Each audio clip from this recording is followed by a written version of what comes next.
As many of you already know, Master Carver Stan Mardsen is carving a totem pole in memory of his son Jim. Jim died from an overdose of cocaine, and Stan is dedicating the pole to all the youth throughout Alaska so that they would lead a drug and alcohol-free lifestyle.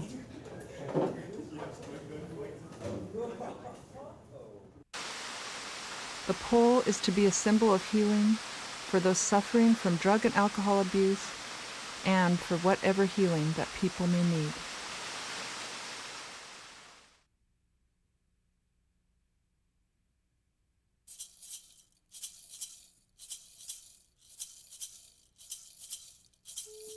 The bear.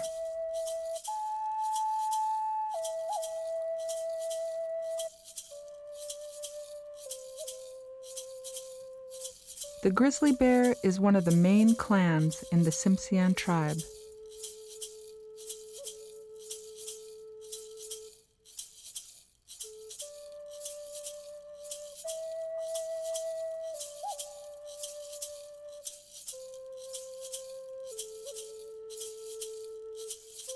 The bear embraces the youth.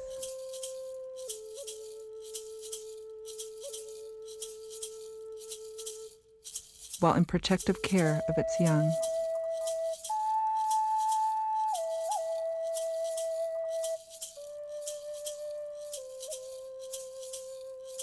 The frog represents Jimmy.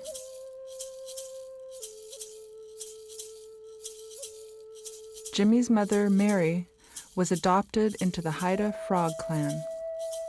Taking the mother's crest makes Jimmy a member of the frog clan.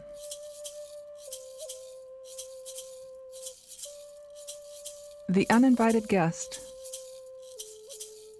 The uninvited guest comes and brings a basket of roses and a blessing.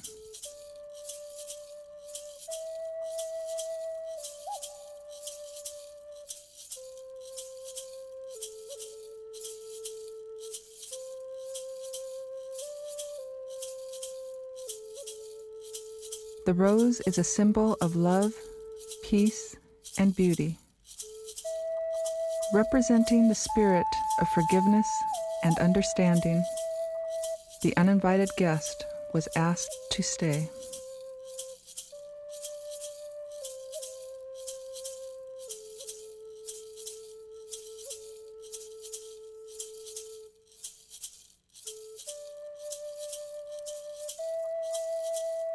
The raven.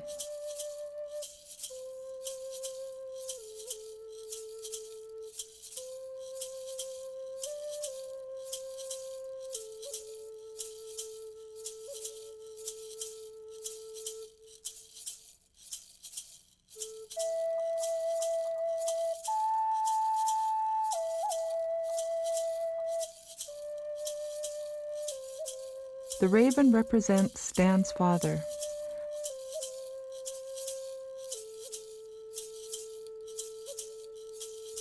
The raven steals the sun and gives light and hope. The killer whale, the intelligent ruler of the sea, is dancing on its tail. Stan's mother is of the killer whale clan, which makes Stan a killer whale.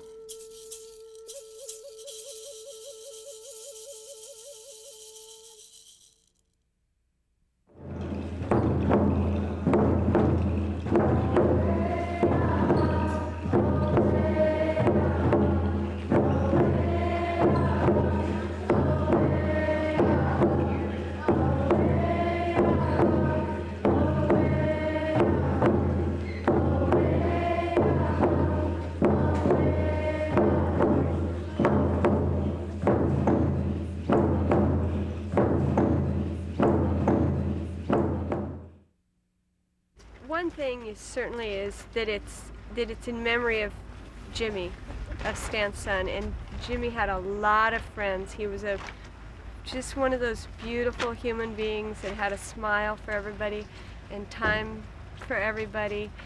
And when we lost him, it was a real blow to this community, and a lot of people felt that. Anyway, he came over and said, Stan, you better accept this. Accept what has happened. If you don't, it's no good. It could kill you. Accept it. He's gone. Accept that. That's all she said. She put her hand on my shoulder, and the pain went just instant. Just no more pain. And I don't know what the chemistry is. I don't know what the thing has to turn about before we can understand a thing like this. But I know that people caring for people. You have a sincere heart. I think that might be it. I'm not even going to try to think about how it happened. It just happened. Anyway, this happened not just those 3 times, but lots of times. I'd be walking down the street, and then all of a sudden I'd just come back on me that Jimmy's gone. He won't come back. And then that thing happens. And then that's where I got the idea of trying to tell the people, that we really should really care for one another. The advice I'd give to kids today is don't be afraid to be yourself. I know that a lot of times kids feel so misunderstood, and I know that you feel when you're growing up so alienated, like problems or even the growing pains of growing up don't affect other people, but I would say it does. It affects everybody. Everybody has to grow up, and especially in this day and age, there's so much more out there that you have to be able to make right choices so you can protect your body and your being. The Healing Heart Totem means a healing in a real broad sense to me. Specifically for Stan, the loss of his son Jim to drugs and his personal healing and his family's healing through that. But in a broader sense to me, the Healing Heart Totem and everything that surrounded the totem, the carving and the celebration and the raising of the totem, meant a healing of the community and a healing of some of the divisions and some of the differences and some of the hard feelings that we had experienced in the community. The gathering together of all of the people who came to carry the pole and raise the pole was really moving. We had people from all walks of life, native and non-native. We had rich, poor. We had professional. We had construction workers. When you look at the video and you see everybody that was there, you can see the big diversity and the cross culture of people who all had their heart in this pole and seeing it go up, and you could just tell the feeling that was there that day was like a community-wide and a cultural-wide and a racial-wide healing. There's so much love out here in this community, and we don't want to lose another person to drinking or drugs. It's something in my lifetime that I hope I never have to experience again, and the Healing Heart Totem Pole was kind of an outlet for me to let go of a lot of that grief that I had bottled up inside of me from losing so many young people my age. That I think I feel sad that they're gone. I feel sad that they're not a part of our lives right now, and that my kids can't be playing with their kids. And I mean, it's a part of me that'll always be missing, but it's a part that I am able to. I have some peace now with thinking about their deaths thanks to this Healing Heart Totem Pole, and I felt like there's a big part of them in that Healing Heart Totem Pole. I feel that in the last number of years, we've had a few tragedies around town, and they have left a scar on the community. And the Healing Heart Totem and the ceremony and so many people of different backgrounds getting together, has just been a great thing for the community and myself as far as trying to lay to rest some of the problems that these deaths in our community created.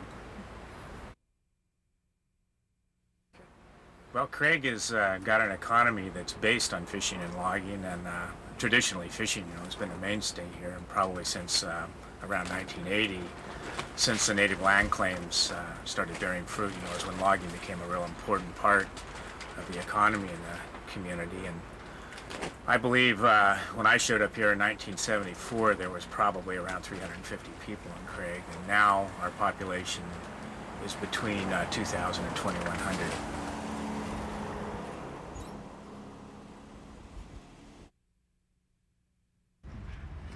And when you think of the age of the tree, it started growing before Columbus got to the country.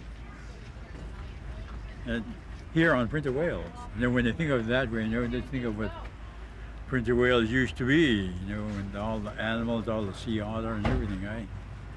I think of that every time I work on this tree, when I think of the age of the tree, how many years it stood in the same place. Went to see Alaska and asked him, I told him what I had in mind. I said, sure, no problem. Then we started from there, And when they told me they'd get me a log, they got it right away. I mean, within 2 weeks it was here. I didn't even know it. And when they showed me a log, Bruce asked me, well, what do you think of the log? I said, is that the best you can do? And that log was, they handled it as special. Everything was really special about that log. They went out, they looked it over, they took real good care when they did it. I had a hard time trying to find a place to carve, And finally Dennis told me to bring it down here on there. Actually, if you excuse the expression, a bed of roses when he started. Several times I thought, why did I ever do this? I really wanted to quit. I had a lot of people who say they helped me, no help. I was there by myself, no help. And I wonder, why? Why did I do this? People who say I'd carve with you, I'd be there every day, every spare minute I have. And I was there for over a month, all by myself. And sometimes I hope that somebody would vandalize the pole, so I wouldn't have to work on it. Sometimes I feel like I'd leave the country for a while, leave it sitting for 2 years.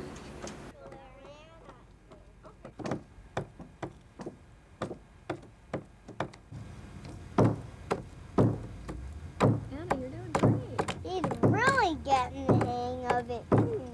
Uh-huh. Oh, yeah, he's an expert. To me, there was a lot of trials in my patience, I think, because every day I had to put something together, step over something, or every day. And then I'd work there late, and then the next day I'd find a note in there. Stan, I know you can do it. You can do it. You can do it. I'd carved with Stan in high school a long time ago. And then I hadn't done any more, and then he was working on it, but I had a job and I had a boyfriend, and just other things got in the way, and it was when I decided to make a commitment to it. I decided I was going to do everything that I could and start spending all my time down here. And I remembered how much I loved it. I got into it and I thought, how did I ever stop doing this? But it was just really something I wanted to stay and see through. And because it was such a beautiful log to work on, and it was such a beautiful design, and Stan and it was really a special place here in this tent. Come under here and in the cedar chips and tools, and we had our music and coffee maker set up, and it was just a great place to be. There was nothing I would rather have been doing. It's the best.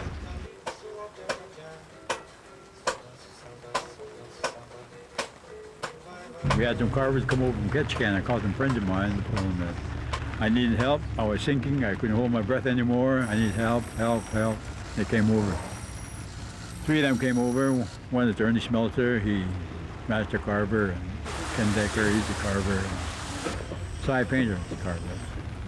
And Warren Peel came up from Heidelberg almost every weekend. Yeah. Would come up from Heidelberg and did a lot of really good work for us. Many people came sometimes just one day or came and worked a few hours, but I think there's probably a dozen that were here pretty consistently at different times, ongoing, and sometimes people just have a weekend or whatever. I wouldn't even be able to tell how many total had a hand in doing it. I mean, some people that just come and did one little part or whatever. There were a lot of people helping. And a lot of people, when they come here, they say, I like the spirit that's in here. That's just what I was hoping for. People would come by, and they'd come by 2 or 3 times before they even comment. And then when they come in, they say, I don't know what it is. The spirit here is real strong. We did an art auction, which was probably the biggest fundraiser, and we did pie auctions and baked good auctions. Why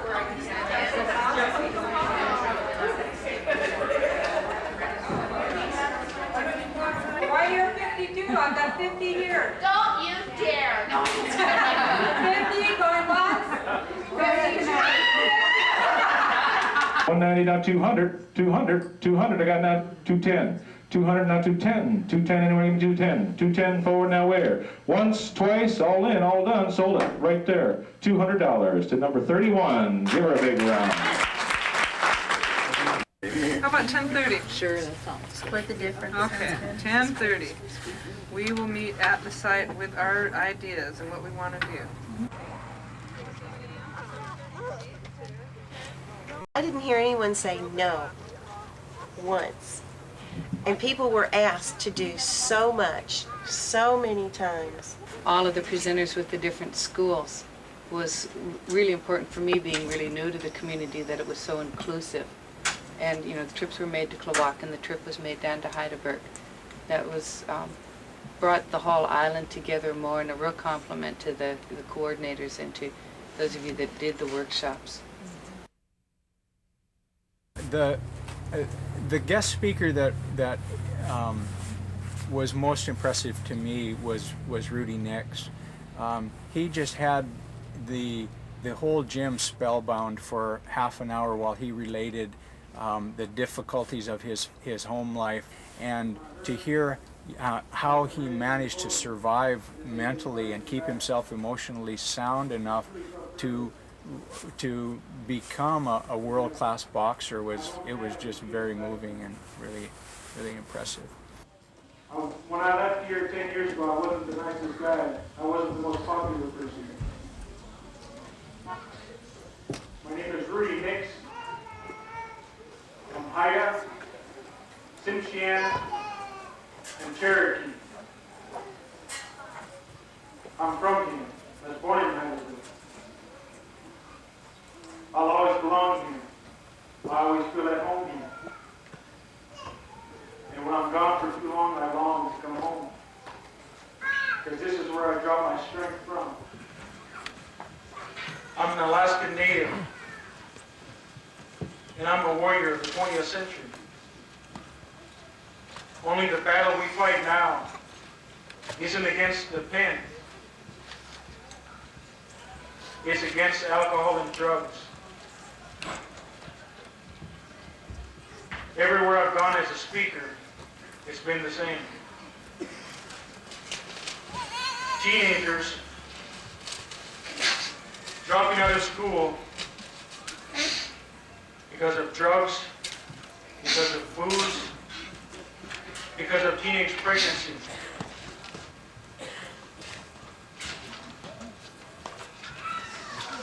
The way that I've always tried to put it is that I'm a warrior for my people by just standing up and saying, no more, not with me. Every one of us has a dream, and it can be fulfilled if we're willing to do it together.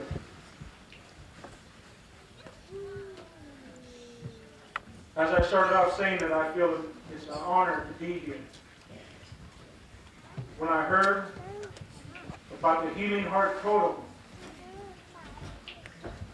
what came to my mind is that it's only a symbol of of the motivation that needs to take place in the hearts of all the people here. That's a symbol of the movement that needs to take place in the hearts of all the tribes of Alaska and throughout the United States. The healing heart means forgiveness. It means growth. It means coming together as we have tonight for one goal. As I see it, there is only one future for all of us, and that's our children. Let's quit making excuses. Let's quit turning our heads. Let's quit closing the doors and talking about how nice the guy is when he's sober. And let's face up to the fact that wrong is wrong. We've got to face the issues head on. We've got to pull together as one. Now is the time, if there's going to be a future for us. We're fighting a different enemy now. It's no longer politicians, treaties. We're fighting the enemy within. Our children are falling victim to booze and drugs. We've got to turn back to respect and heritage in our elders. We can restore the hope for our future if we believe in our children and give them opportunities. The opportunity for difference is here now. With all the corporations, if they pool together and find some common goals and quit looking at the differences, give up their own individual agendas, and let's save our children. Let's do it together. The only way we can do it is together. There is no future without our children. And we've got to stop allowing them to fall victim to the drugs, to the booze. Now is the time. Thank you.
You know, it started storming a week before the pole was going to be raised, and it was howling southeasters one day after another. In fact, it was ripping the plastic off the shed that was covering the poles, and we patched it up and nailed it down and tried to hold it together. And finally Stan said, just let it go, the pole wants to be wet. The day before the raising of the pole, there was a huge lightning storm, and it was a tremendous storm. It was you could hear it from way off in the southwest. It was coming this way, and finally lightning hit the ground so hard that it shook everything, and maybe that was the blast that blew the tree apart out at the ballpark. So these tremendous storms, and of course everyone was worried about the celebration. Well, the next morning we wake up at 6 in the morning, hardly a cloud in the sky, blue crystal, sunshine, beautiful. I mean, it was a miracle. And we got the pole up, and what, about 7 or 8 o'clock that night, the clouds rolled in and it started storming again. So it was like, here was the window, you know, God's window, or the Great Spirit's window, whatever you want to call it. A lot of people felt it was just miraculous.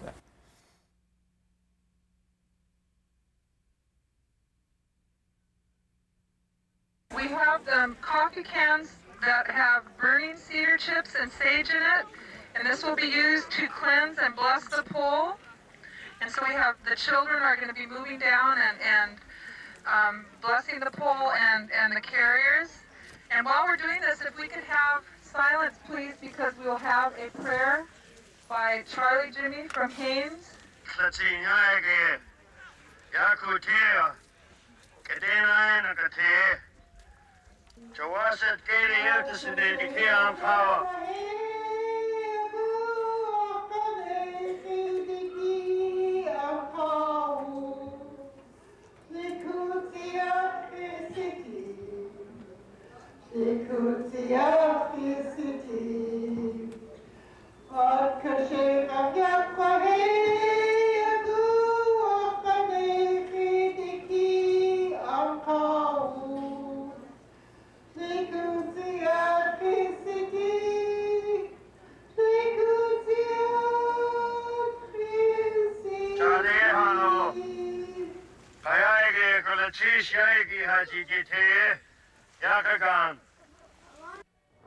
You lead men, take a look there. We need to square these here poles up. You need to tell them.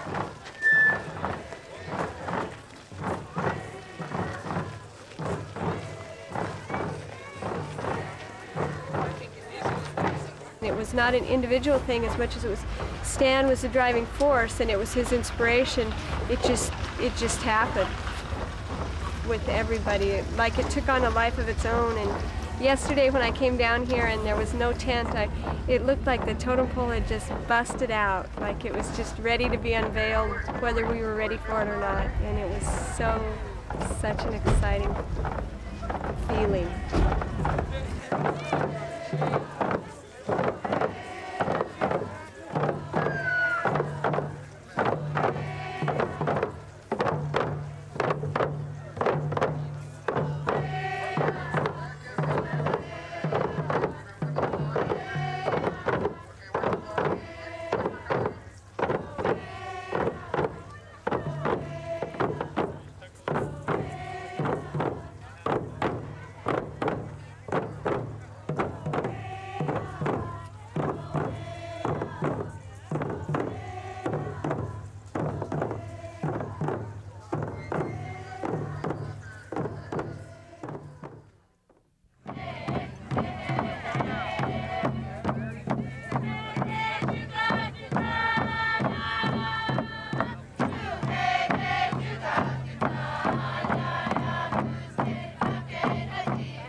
And the help us to be strong. And so we have put this young child on top of the totem pole and toward the front. And in her innocence, you know, she's going to add strength to you. And she's going to bless each of you as we go down toward where we're going to raise the pole. Thank you. What's the blocking out? Have everybody outside the white line. And let's have are we ready? Okay, the lead men on the side, how is it back there? I'm sorry, I didn't help you down. How about The pole is a symbol of healing to me and to so many people that were here. And I think the healing is different for different people. For many, it was healing for the grief and the anguish of losing a loved one to substance abuse or for another reason. I think the pole is a symbol of healing, and it means it meant real healing to the diversity of people that are in the community in Craig, because everyone was welcome. Stan opened his arms for the carving of the pole, the raising of the pole. Stan really, his message was, this is the Healing Heart Pole, and it's healing in all of the ways that need healing. If there's divisions, the divisions need to be healed. If there's bad behavior, the bad behavior needs to be healed. If there's substance abuse, the health needs to be healed. And so it became healing in many, many ways. Okay, start going towards the trees a little bit. Towards the trees. How's that back there? I can't see. Need the lead men talking. Okay, how's it going? Okay, we need to come straight in. Come straight in. Come straight in. Lean against the pole.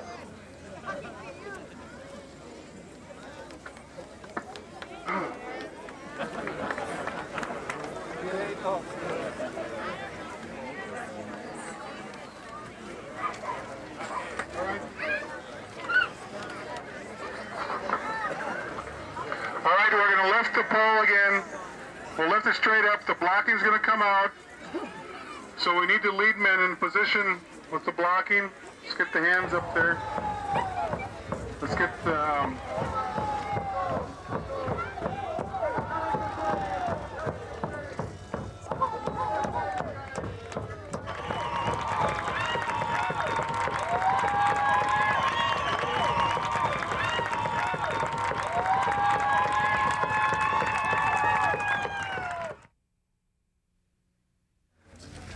rain dripping down their back, tent blowing away, but they come down to carve.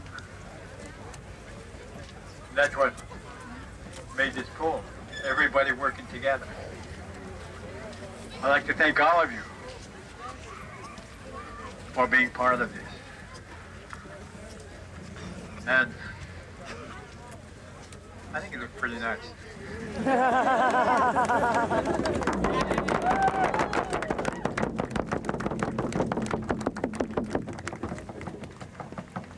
And you know what brought this on? You know, my boy died of a drug overdose 3 years ago. In 3 years, November. And at that time, one of my friends told me, you know, after he died, said, Stan, you better make him a pole. At that time, I didn't feel like doing anything. He was the only boy I had.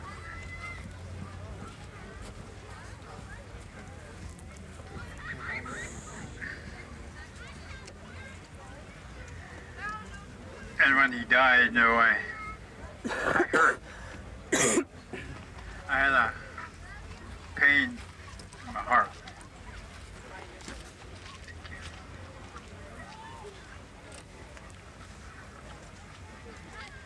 And that pain hurt, and it felt like an open wound.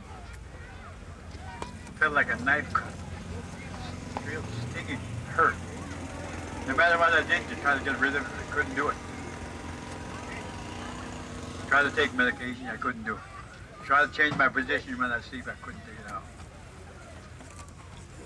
And my boy, you know, he likes to dance. His sisters like to dance. And they always go out dancing all the time. She came over and she said, Stan, dance with me. She put her hand on my arm. And just as soon as she touched me, the pain went away.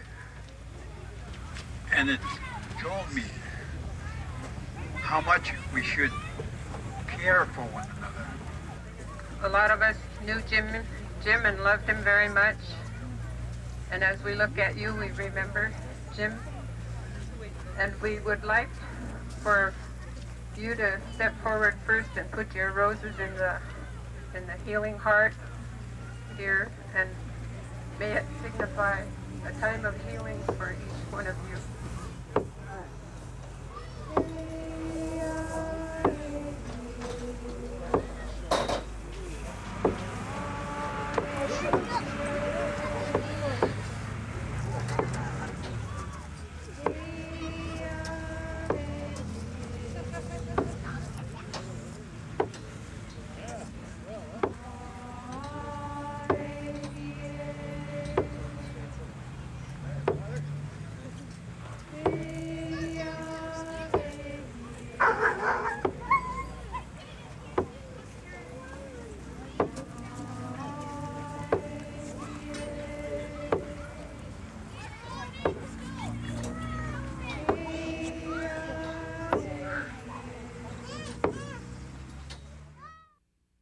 After carrying the pole and watching it raise, Jimmy's mother said, "My son is smiling down."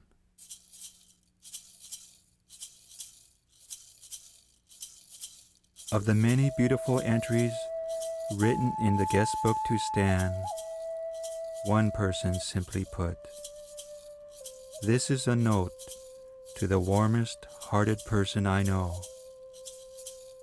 This is a note to say thank you for all the nice, kind things you have done for me. And the pole to me is your heart on a stick."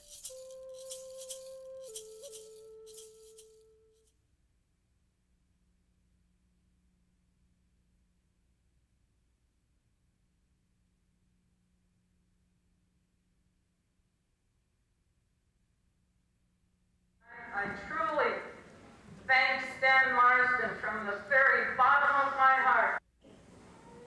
It means so much to all of us that have lost somebody to drugs and alcohol, and we have lost a lot of them.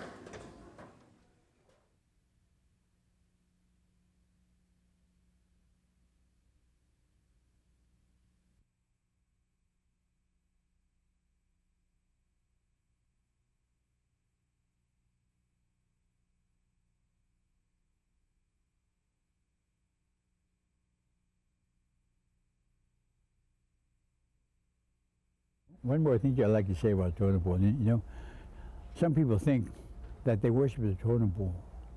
Indians here don't worship anything. You know, they respect. They don't worship it. They'll respect the pole. Like when, if somebody has a good carving that's been handed down through generations, you know, it'd be sitting on the table someplace, you know, they'll turn around to it and pay their respects to whatever creature that carving represents. You know, it's been in the family for years. They never worship. No worship. You know. I'd like to make that clear because a lot of people think that they worship these things. You don't. They respect.